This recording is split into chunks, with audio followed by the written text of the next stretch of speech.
Trek fan, or just fan of a good, pleasant talk, because we have that here at Starbase 80. I'm your pal, Captain John, technically a base commander, but everyone calls me Cap'n.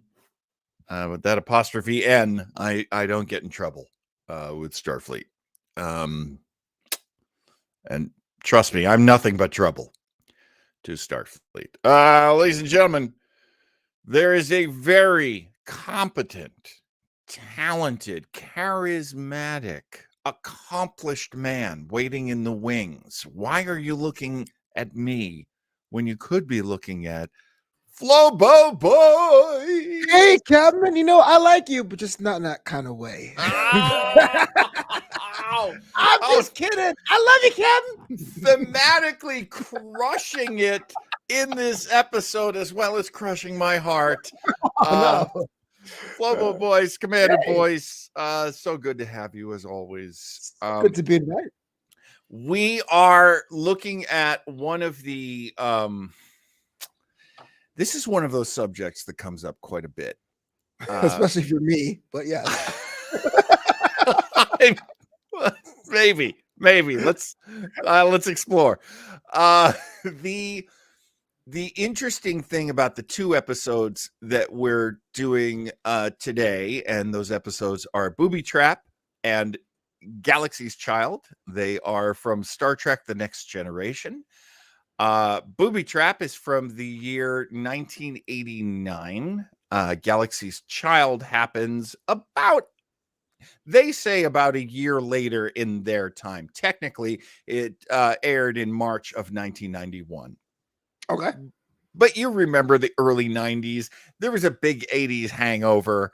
There was still big hair and shoulder pads and still a lot of that going on. It was a weird time. The 90s were here and the 80s didn't want to leave. That's an excellent way of putting it. My goodness, that is perfect. Keep the quip machine going, because we're going to need it for this episode. We have got, with Booby Trap and Galaxy's Child, one of the innovations of Star Trek: The Next Generation, and that is personal stories happening at the same time that a very big story is happening. Right.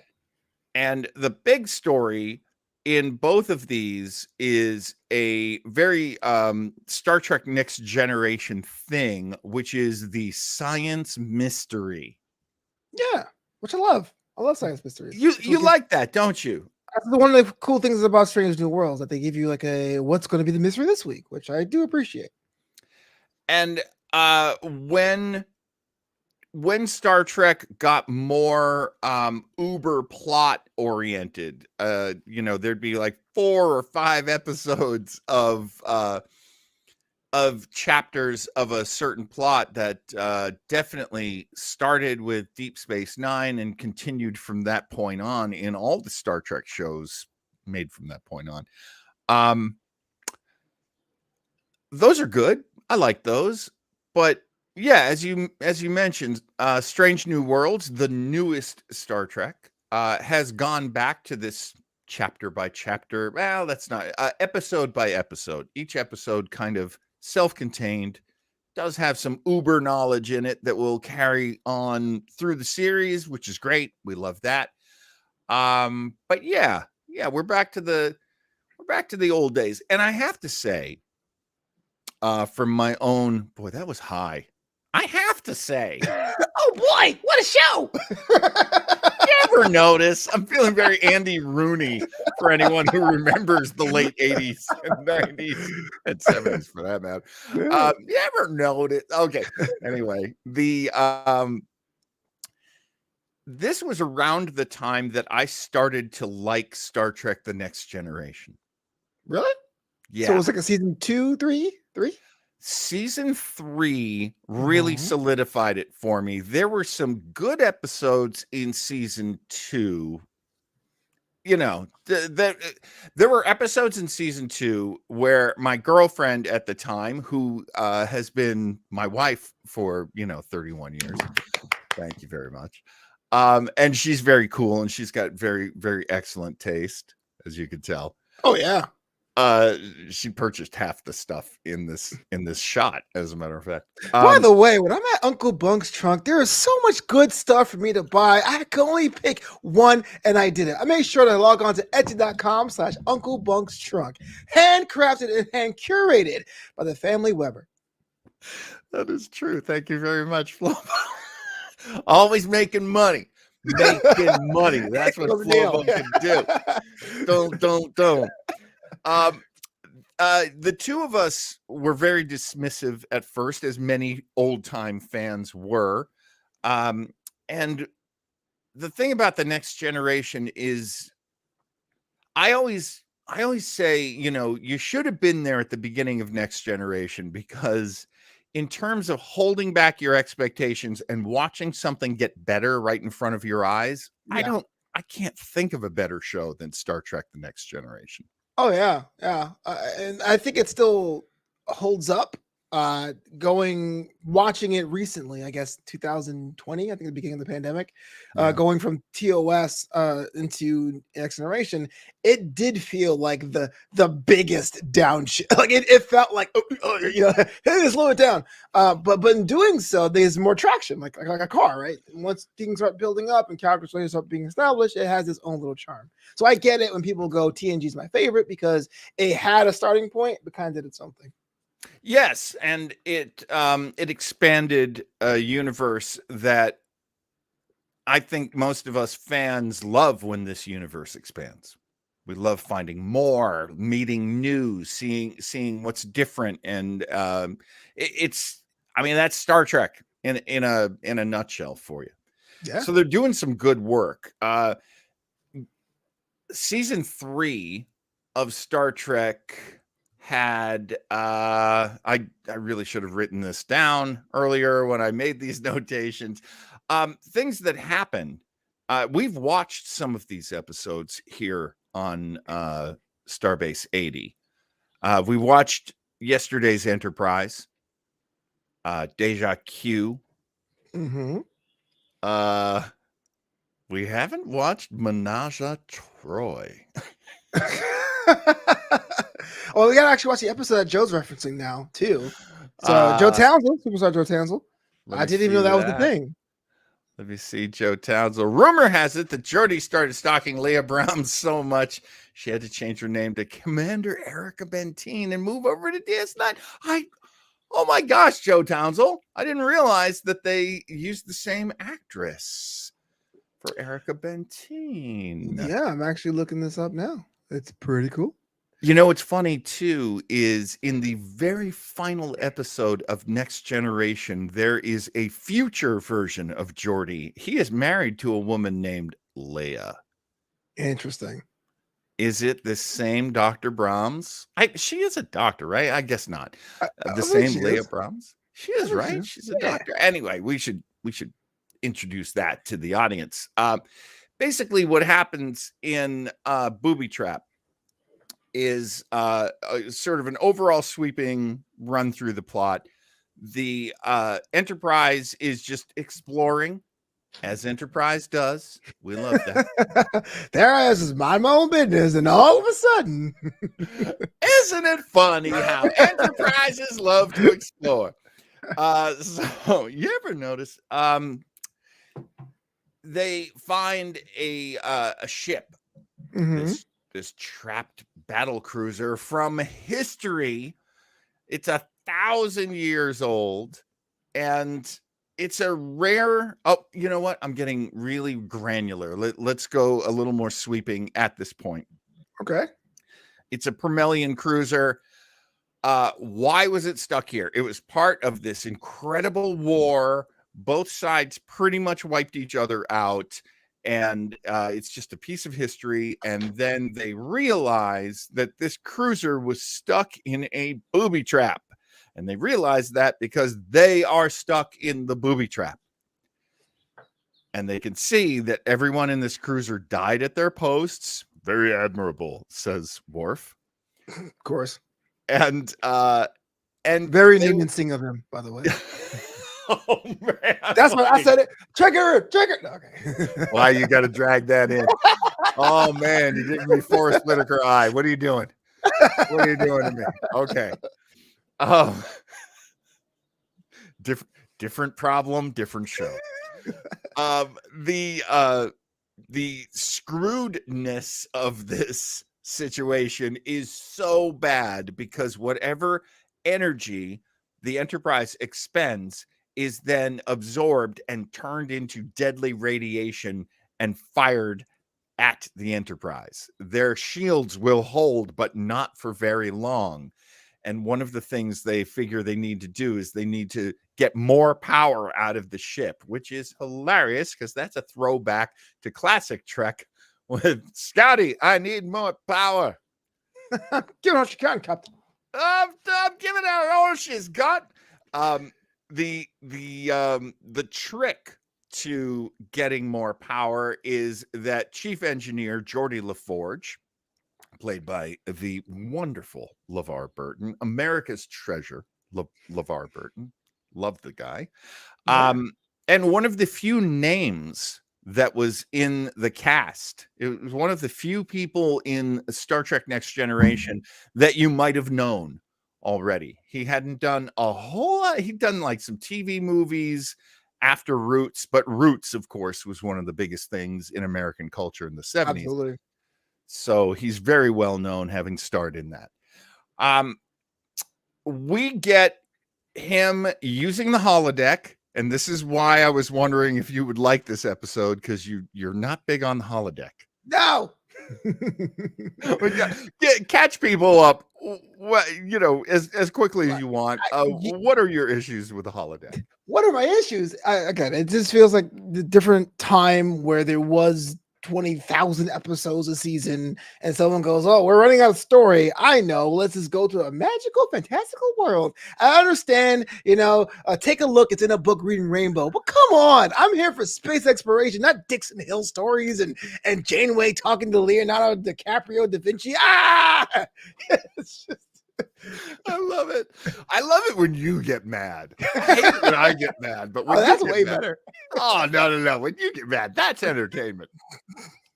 We then jump from this episode to again later, and the following season 4, we have an episode called Galaxy's Child.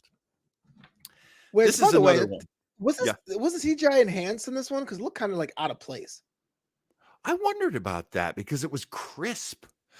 It wasn't great. It just felt like a different thing was on top. Yeah. Star Trek Next Generation has been remastered. This is one of the things that happened for TNG that didn't happen for DS9. Mm-hmm. The Star Trek that had a lot of black people on it. And they won't make a high definition version of it. How racist is that? It's hard to make black people high def. Damn! It's true. Look, for those of you who don't know about the Hollywood thing, they're just less. Well, now in the case, this is less black stand-ins, so they like differently. People get that all wrong, and so going to enhance that into be a problem. So I understand. I mean. I don't know any of that is true, ladies and gentlemen. All opinions expressed on Starbase 80 are the opinions of the hosts. Don't do that to me now with this one. I just crack like half the episodes. That's cool. Black people, whoa, I don't know. I don't want to get involved. He disclaimered me. Fine. I'll say it. I disclaimered you. Oh my God. Trust me, there's going to be a lot of race in this episode because I find this so interesting. Okay, quickly with Galaxy's Child, a new life form is encountered. It appears to be some gigantic so funny. Space whale. This I don't know, tiled space whale. and then Picard goes, "Let's F this up."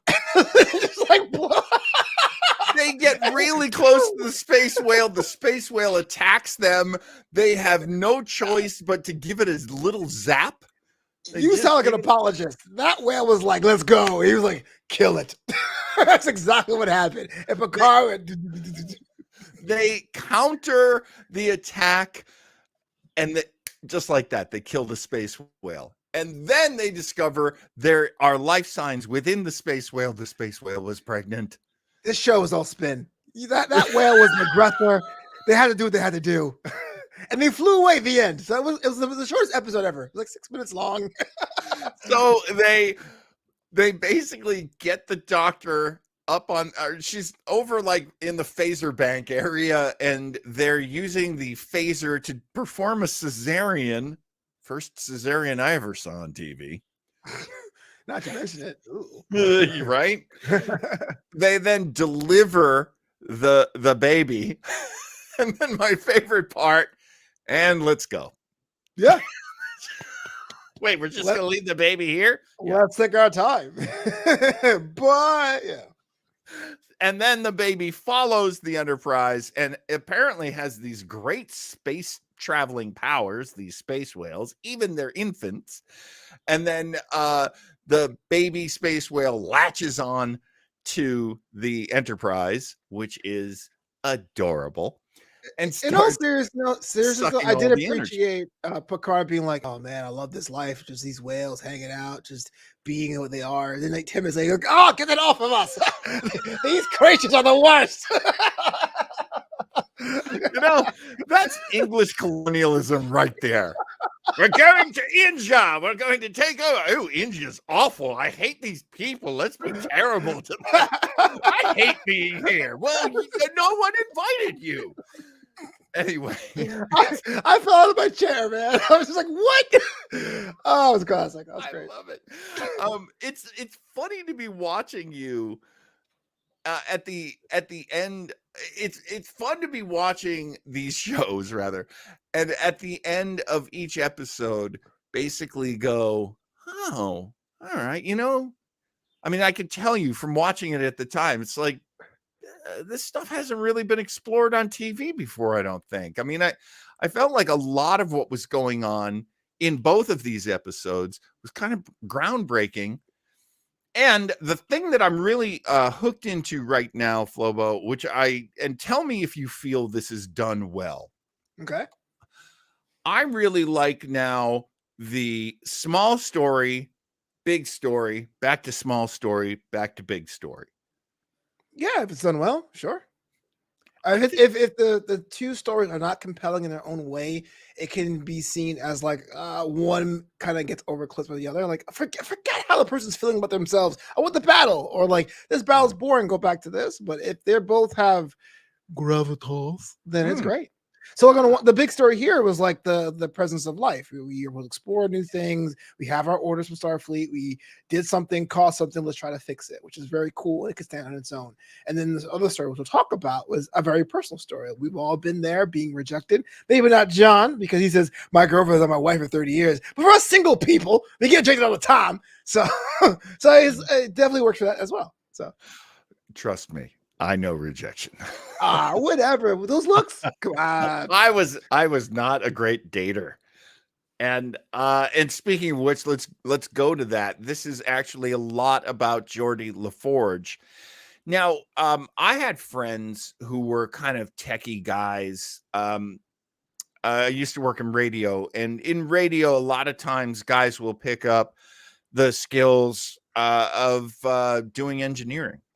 Being able to patch the boards, as they say, being able to hook this thing up and doing some very Geordie LaForge stuff. We had to do a bypass on this transmitter connection, but we're using a connection over here.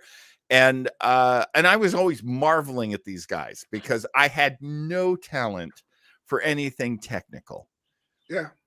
The technical, but my older brother, who is an engineer, I definitely saw him. And Star Trek had a very strong engineer character in Scotty in the original series. So we sort of knew you've got to have a real gearhead running the ship. Right. Technically speaking. And that's Geordie LaForge.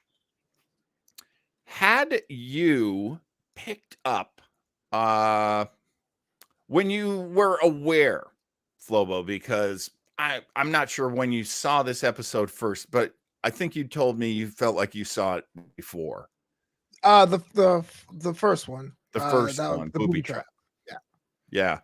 Yeah. About when do you think you saw that? Was it during the pandemic and you Oh, were absolutely. So Yeah. like just a little bit backstory. I was on an after show that covered Discovery. This was be season one, two. And at the end, I did a poll and I said, "Hey, which Star Trek should I watch?" The winner was DS9, and I was going to start then. And then someone pulled me aside. I was like, "Whoa, you can't watch DS9." I said, "TNG, watch TNG." So like everything got kind of like in that time. So I would say really early 2020, but then the pandemic, the fun part of the pandemic, the 6 weeks and everything will be fine. Pandemic, I kind of binged a lot of them. So they do run together, which was sometimes kind of like things that are kind of out of place. But I think I have seen this one before. Yeah. Yeah. Now, did you have an impression about Geordie?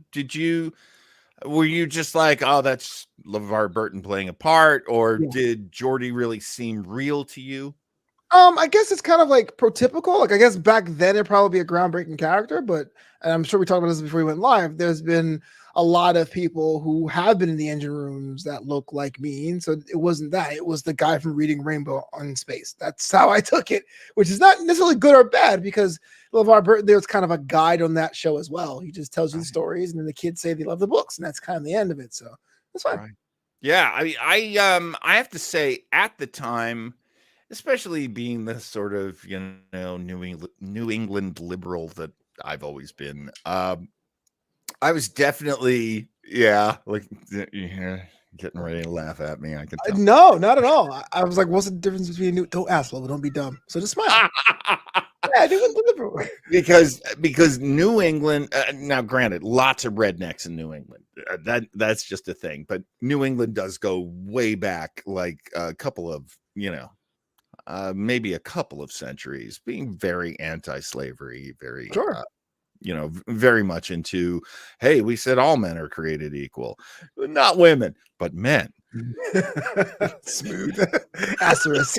I'm not saying we're good liberals. I'm just right, saying right. we were prototypes in many ways.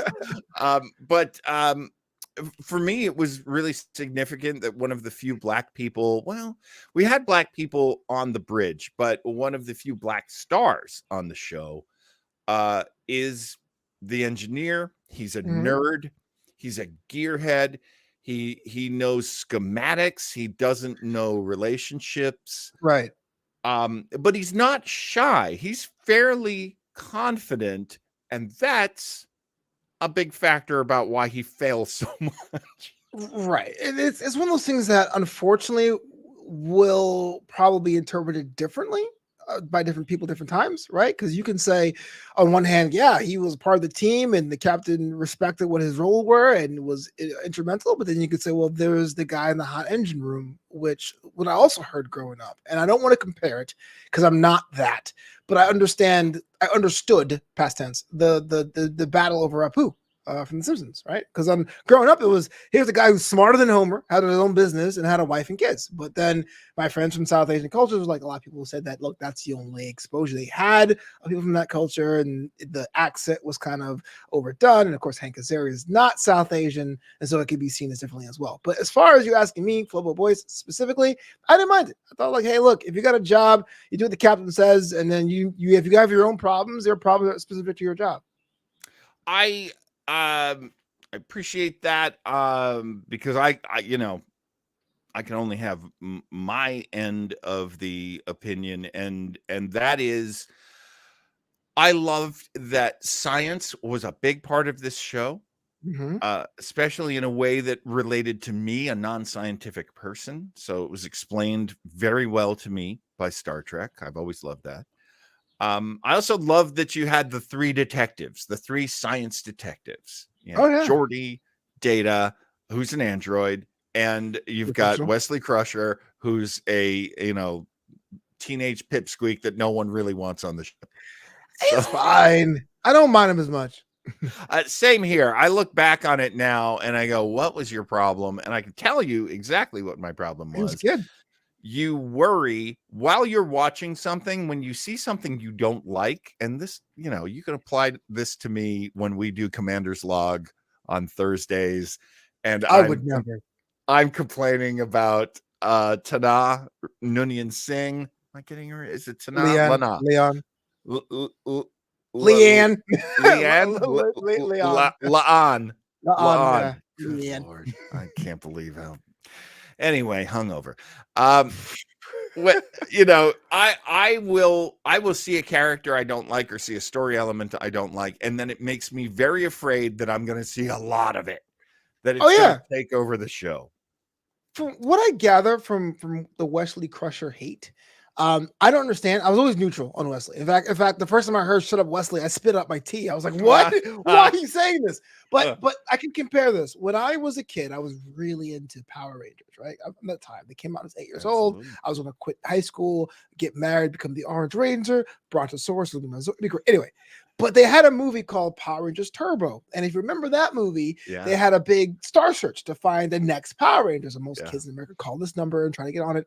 And the kid they hired was a child.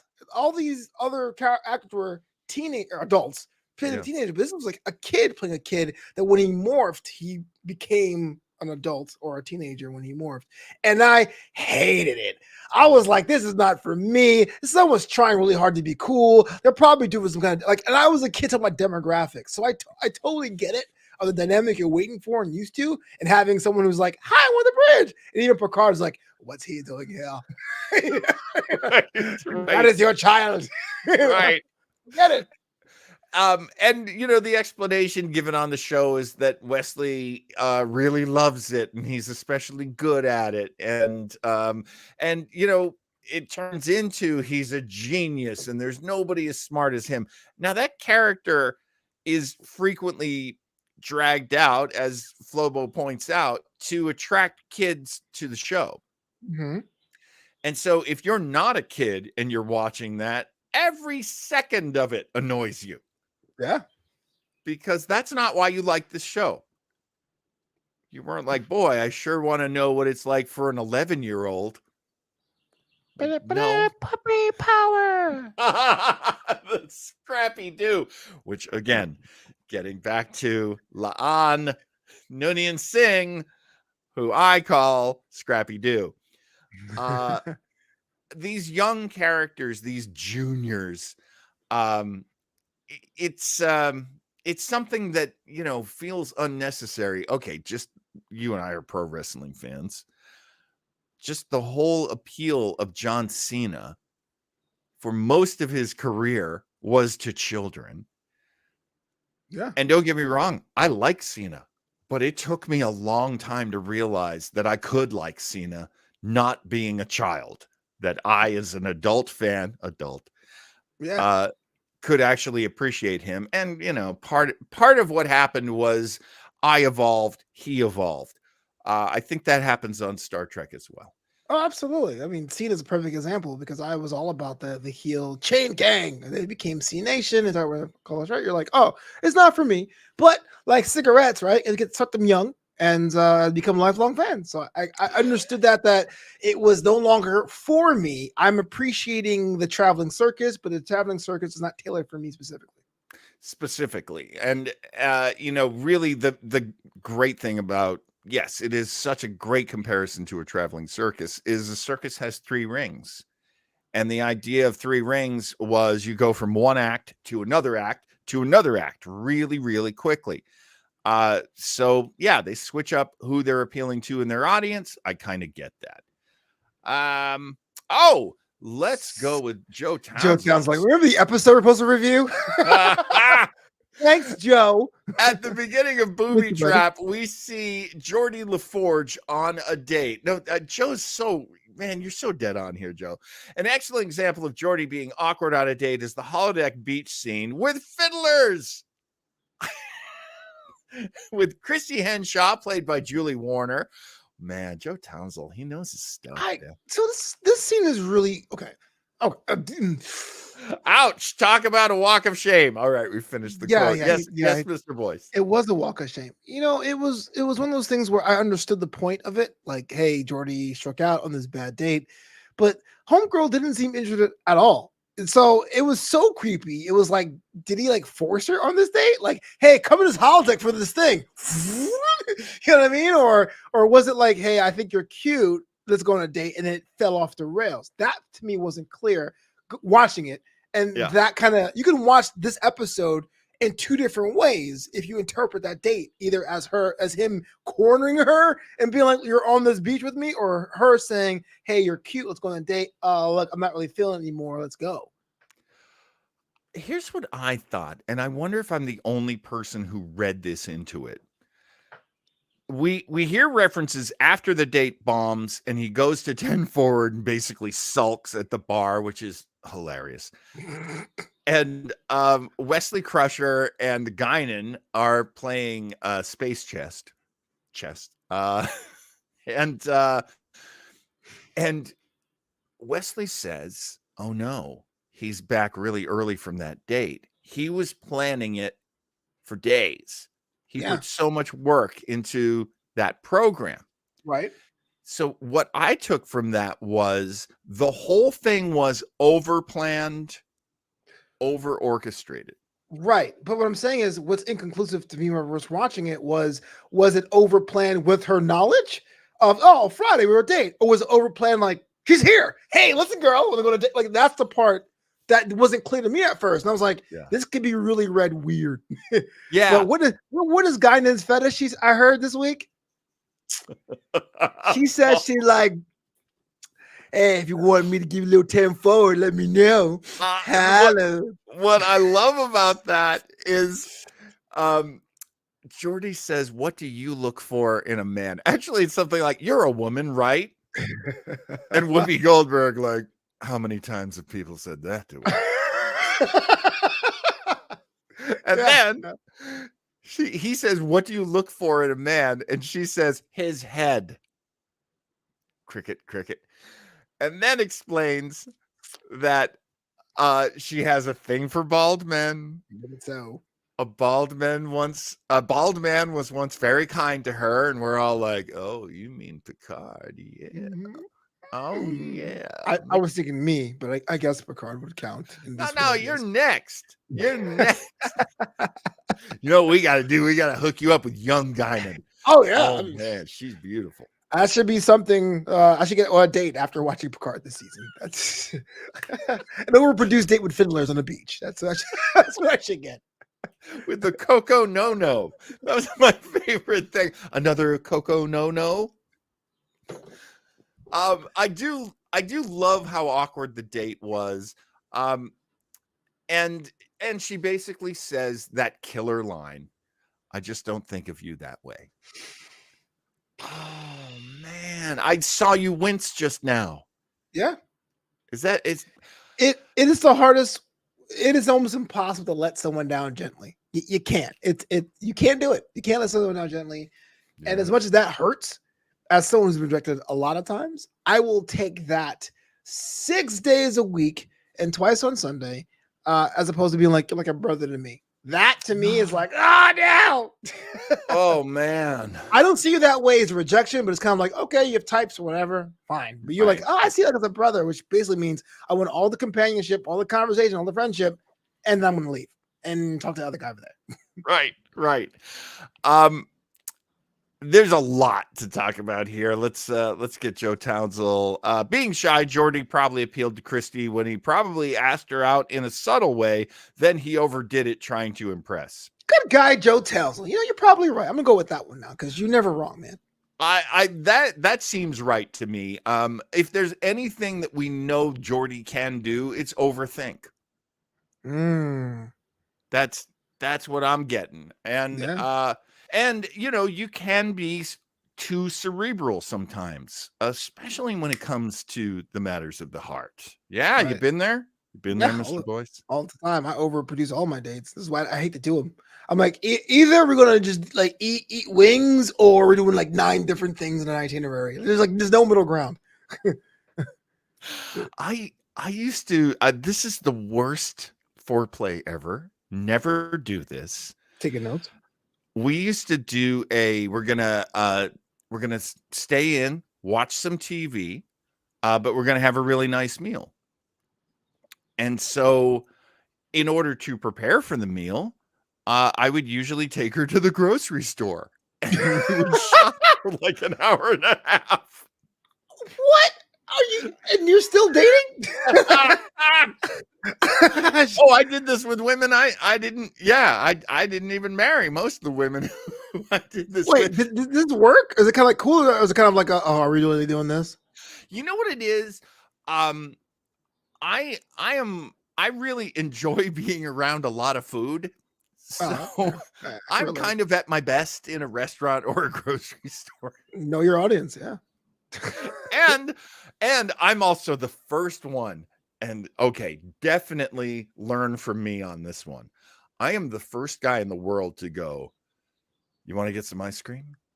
Oh And she's yeah. like, and she's like, "Oh, we shouldn't." And I'm like, "Oh, of course we should. We're getting like 3 different kinds." Oh my gosh, you are a bad influence. And while we're doing that, I'm like, "And you got to have cookies." So you take people fat? Is that what I'm what's called a feeder. Oh, okay. Fair enough. I like to feed. This is a good question for Joe Townsend. Did she do the dishes after dinner? Yeah, she did. I Oh, did not. come on, Coco. No, John. I would help, but I wasn't like up to my elbows in suds. Because I just leave that stuff. I just Yeah. leave those dishes out.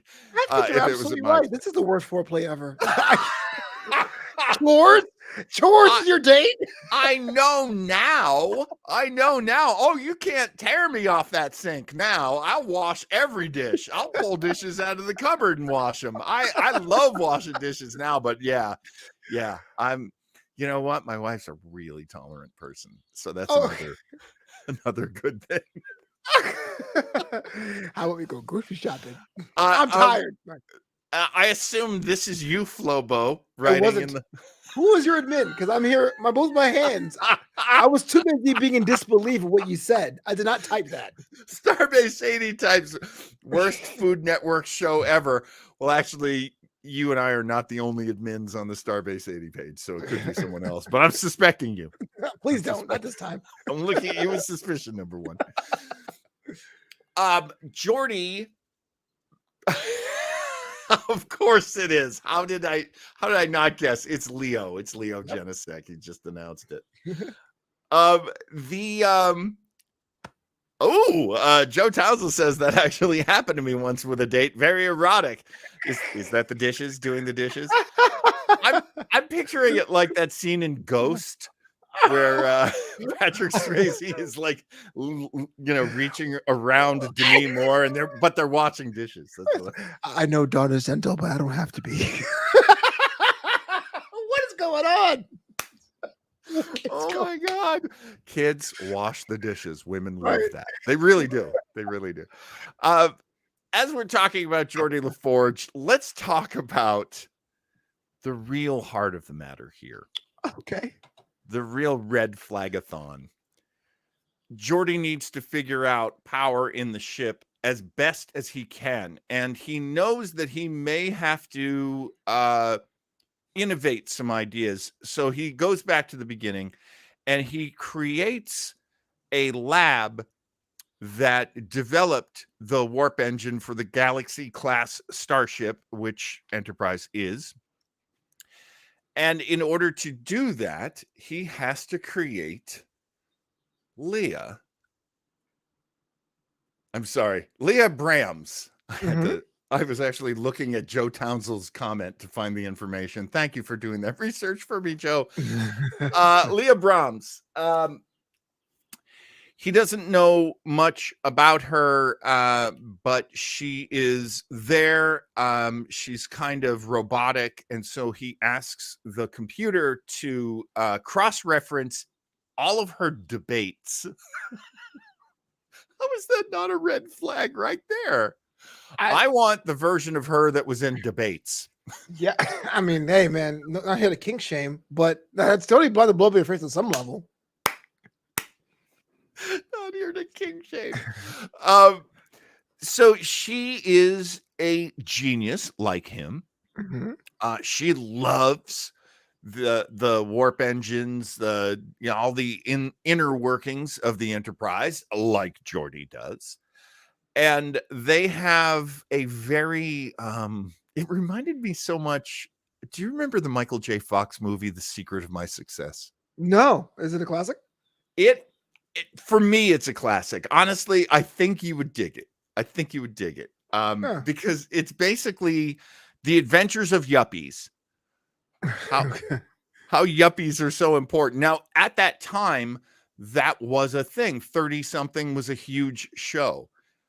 And it's basically people at work. Here's the scene I always hate.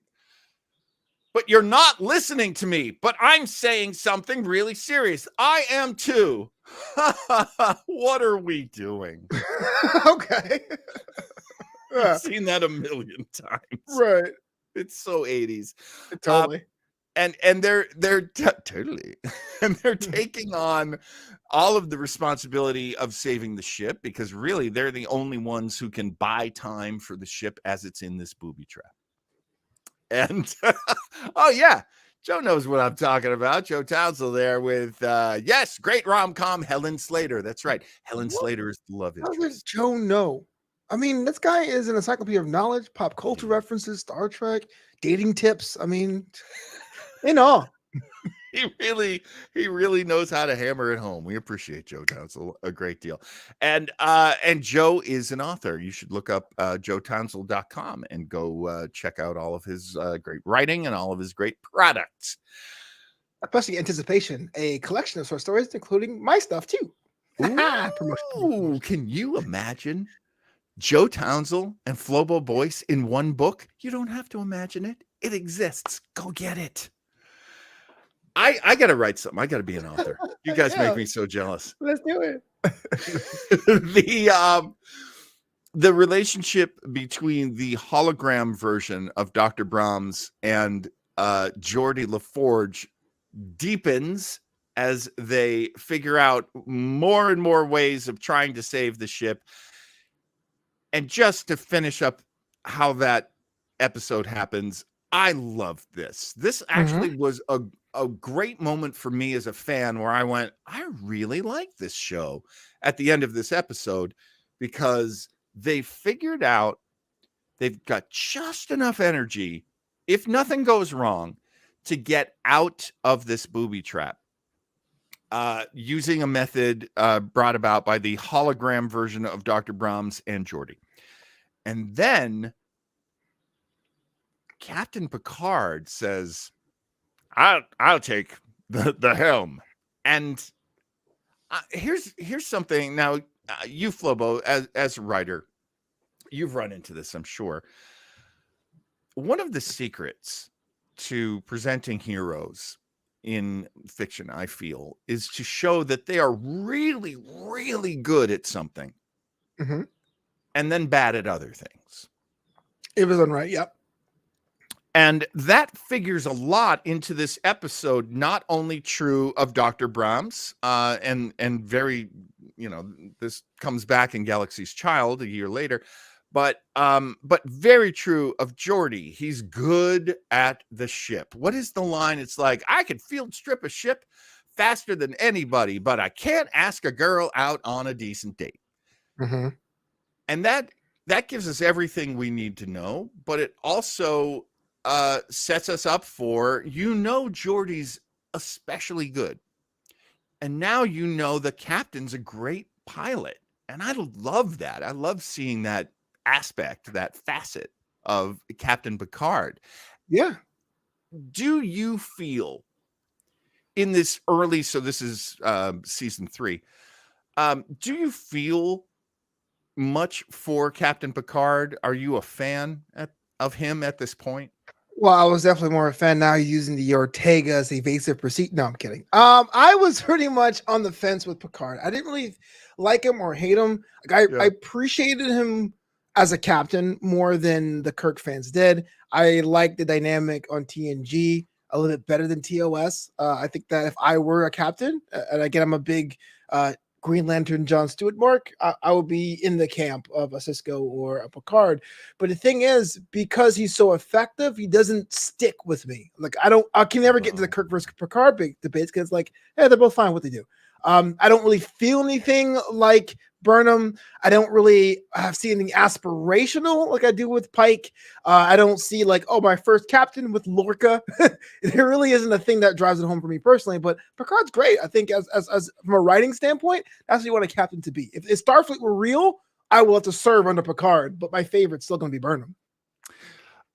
Absolutely agree, and I feel like the writers and the producers understood what they had with Picard, because I've always said this, so please forgive me if I'm repeating myself too much, but I always felt that what we got from Captain Kirk, and then the Next Generation version that happened, I felt like they split up Captain Kirk. Mm-hmm.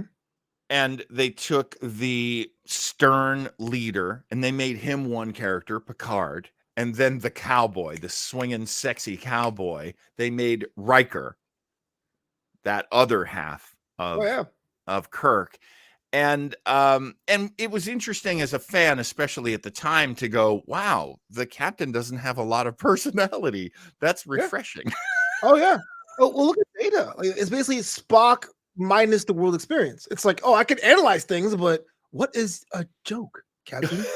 What is stand-up comedy? And this is actually a real episode. Like, I mean, like, to me, that was cool. It's a cool dynamic. Yeah. It I liked that the sense that Next Generation had, especially early on, of kind of taking things apart, taking the Legos apart and putting them together in different ways. Right. And as I said earlier, Scotty was very much an icon character. So now that you've got Geordie's version of it, I thought that was cool. I also, going back to what we were saying very early, a lot earlier, I had not seen a lot of black nerds at that point.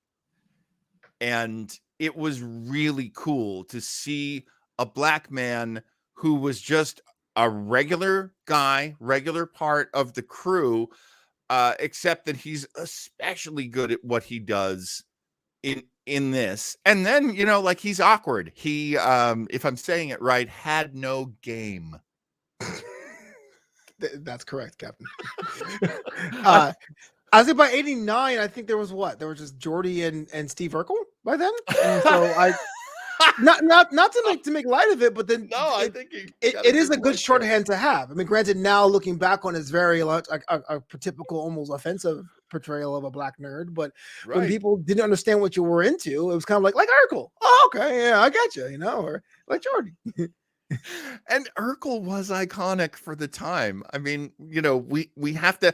I always thought of Urkel as like the black Pee Wee Herman. Yeah, it's a fair assessment. That there was, and yet he existed in this world where he was this nerdy guy who one of the daughters in the main family just kind of can't get him off her. Right.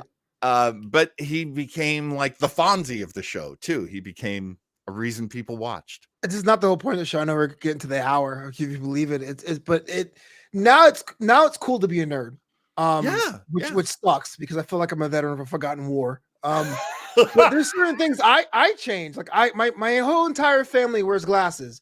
And I can tell you, John, I'm hanging on by a thread to hold off as long as I can because I knew what that meant growing up. I knew what that meant. I it didn't matter how big I was. My pants were always on my waist.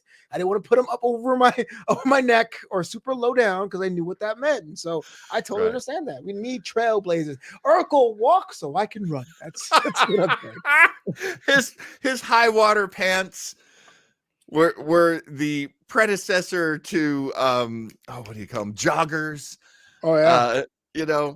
And look good in glasses. Hey, Kanye was wearing those rugby shirts. That's true. Leo, under the Starbase 80 logo, is saying Urkel was a sexual predator, could not take no for an answer. Yeah. And kind of like a pop-up video thing, like Starbase 80 says. Hey, isn't that a fact? Now we are running up on the end of this episode, so let's get to it. In Galaxy's Child, one of the main stories is that Dr. Brahms has heard about Geordie's work on, basically improving the Galaxy class Enterprise there. Is this the D at this point, guys? Is this the Enterprise D? I'm going to say yes, but who knows? Yeah. I know Leo will know. Joe will know. She wants to see what Geordie has done to her ship, and she comes right out the gate so hostile, which is funny because the hologram version of hers at the end of Booby Trap says those great lines, which is, every time you look at that engine, you're looking at me. Every time you put your hand on it, you're putting your hand on me. Super cute, I thought at the time. Steady as she goes. But I do love. Okay, so is this the Enterprise D? Leo says yes. Townsend says 1701-D. Oh yeah, well, tells him my favorite ship is the NCC 1031 pre-retrofit. Take that. I don't know. The chat's about to go crazy because you just said it wrong. I don't even know how, but somehow you said it wrong. What do you mean? Buenos tardes, senores. Muy correcto. If you are listening to this right now as a podcast, we love you. We're so glad that you're listening to this, but you have no idea how much fun our chat is. You should really catch the live show. Our chat is the best. Geordie had this relationship with the hologram. Now she is so mean to him, and now he can't figure out why. And there's this scene where he goes to 10 forward again, talks to Guinan again, and now Guinan, and I don't know, this seems so awkward and obvious to me, where she's basically saying, well, you're mad at her because she didn't match your expectations. Yeah. All right.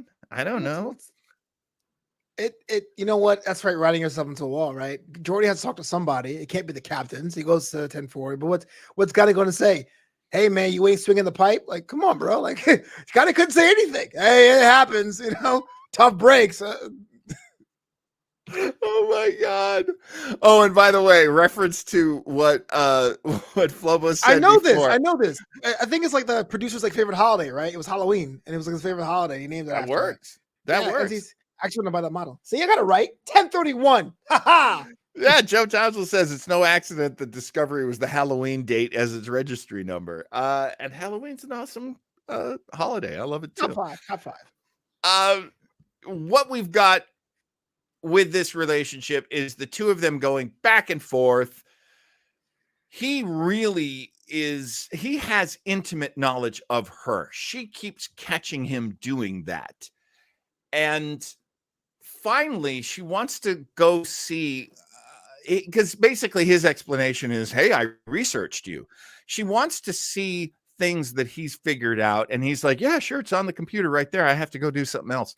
And then she goes to the holodeck and she finds the exact moment where it got so touching in the previous season. And she's watching the old version of her. I'm sorry, what she used to look like based on, very cursory sweeping computer cross-referencing. And she sees her saying, when you look at that warp engine, you're looking at me. When you lay your hand down on that control panel, you're touching me. She sees that. I plotzed. Did that hit you when he walks in on her seeing that? That's not what it looks like. It was interesting. She goes, is that what I am? Some kind of plaything? I'm like, yeah, that's exactly what this is. That's what a simulation is in the holodeck. You are a plaything. That's weird. But I think a lot of that stuff goes out the window. She goes, I am so outraged about this. I'm like, you can't just say how you feel. This is outrageous.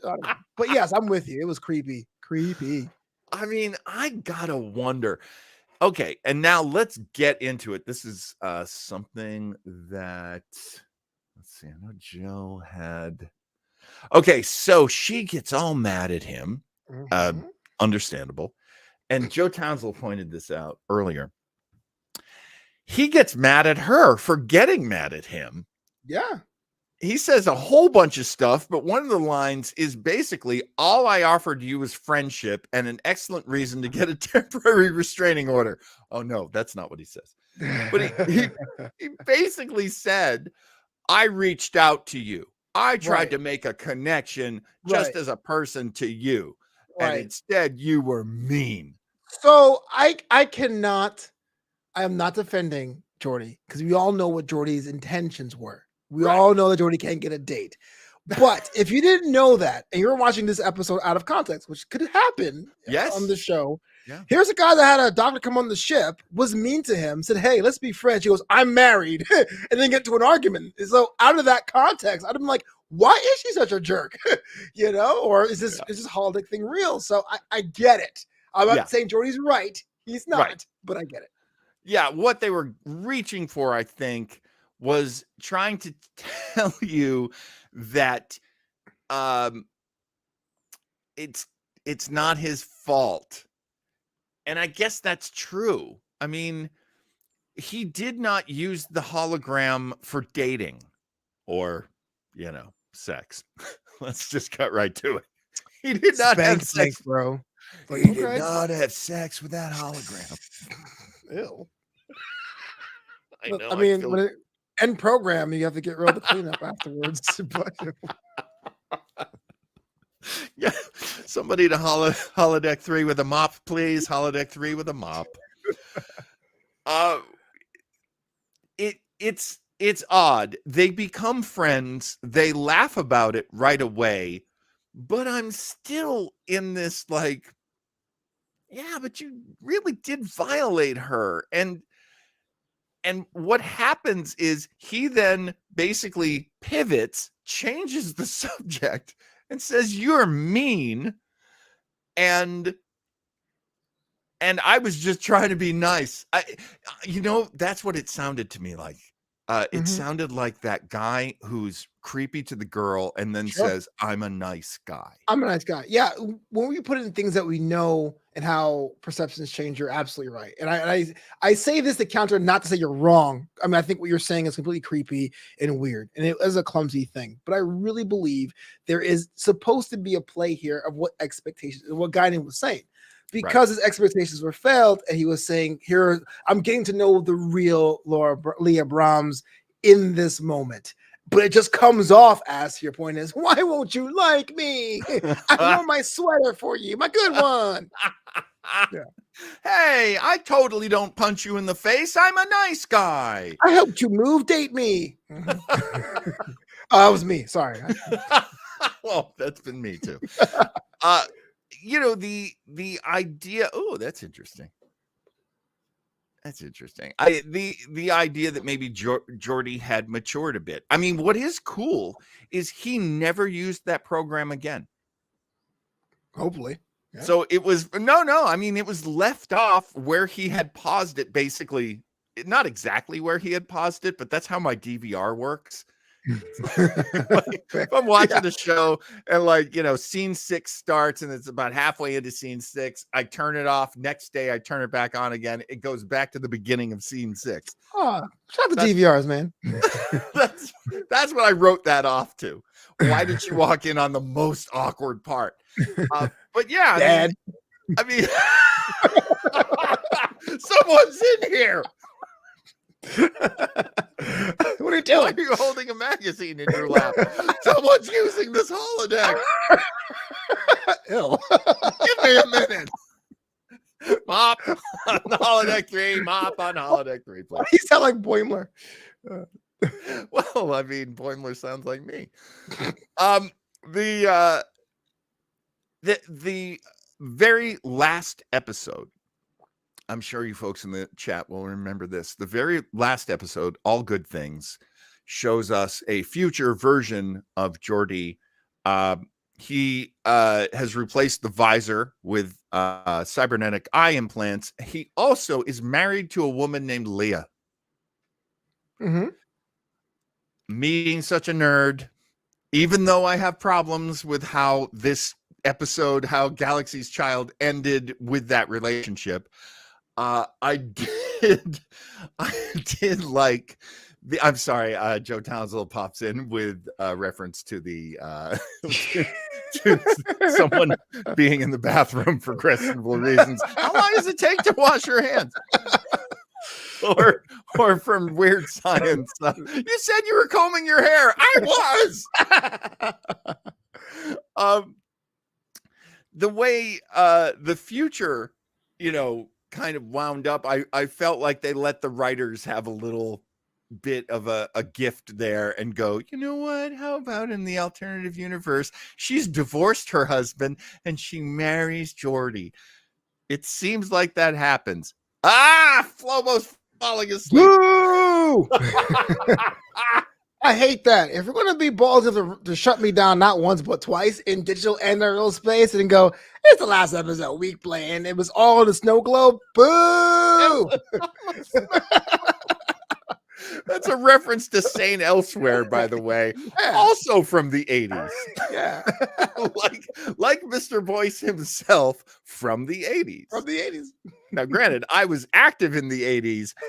Mr. Boyce was born in the 80s. I drew pretty passively, yes. That was a passive living. I'm over 90s kid, but I was born in the 80s. Yeah, he's playing with Pogs, but he was 2. Oh, I do Pogs for the shiz, man. Oh, you had Pogs? I had Pogs. I had plastic slammers. I had breasts. That's how I'm a hockey fan. My New York Islanders slammer was the best one of everyone in my neighborhood. I was like, yeah. Wow. Have you watched Squid Games yet? Yes, I have. Oh, man. Finally finished it. Oh, man. That just made me think of slammers. I'm just like, man, I can't believe this is how people think our Americans act. But okay, I guess it makes sense. That was my favorite part. They get American actors to be on an Asian show, and they don't sound like Americans. Hey, what is that guy doing over there? Yes, we are rich and fantastic. Leo takes us to a great Simpsons reference. Alf is back in Pog form. You saw my silver Pogs? You heard of Alf? He's back. You must be a High and Lois cartoon, for you make me laugh. High and Lois. Folks, that's gonna do it for us. We're at an hour 4. Final verdict on TNG Geordie LaForge. Is he a creeper or not, Mr. Boyce? He's a creeper. That's pretty much goes without saying. But hey, a creeper that has a lot of pressure at his job and no one to come home to wants to blow off a little steam, and that's why we allow the creepiness. But it is creepy. And I'm going to agree with you because it was beautifully put. Folks, if you want to find more Flobo Boyce, and why wouldn't you? Why the hell wouldn't you? At Flobo Boyce on Twitter, also the Instagram. Yeah. You're on LinkedIn, if I'm not wrong. Yes, I am. We stream Commander's Log on LinkedIn platform because I'm a LinkedIn creator, whatever the heck that means, until they shut it down every Thursday, 7 p.m. Eastern. We go live. And we will be watching, I think this week, the episode is called Spock Amuck. Ooh. Already? Yeah, baby. Chicka bow bow. Well, come on. You've seen Mrs. Spock. The betrothed. Yes, for sure. Yeah. I just want to say it's always Podfar season. If I remember her name correctly, I'm going to replace the word swing with tapring. Nice. Be with us next week. If I remember this correctly, Mr. Boyce, our show next week is going to be centered around the DS9 episode, Our Man Bashir. Is it a hologram episode? Please say no. It is. Son of a, come on! It is. With a twist, like this one, with a twist. More holograms. With a twist. Look, I'm going to make you like the holodeck. You can't make me. No. I have vegetables and beets and root canal. Big bowl of Brussels sprouts or the holodeck. You're going to go Brussels sprouts? Seriously? Yes, I am. Yes, yeah, I am. You would. Yeah, you would. Okay, and we certainly hope you'll join us. So that'd be 2 p.m. on the Eastern Coast and 11 a.m. here on the Western Coast. And me and Flobo Boyce are so happy when you join us. Please do. That's it. Anything else I've missed? Yeah, it was a cool episode. I actually liked it. I think we're there. Oh, Yeah. my friend Laura's here. Awesome episode. Thank you, Hey, Laura. Comstock. And be sure to join us next week, folks. I'm going to hit the music. Thank you, Flobo. And folks, LLAP, won't you? Won't you please? I'm going to leave you.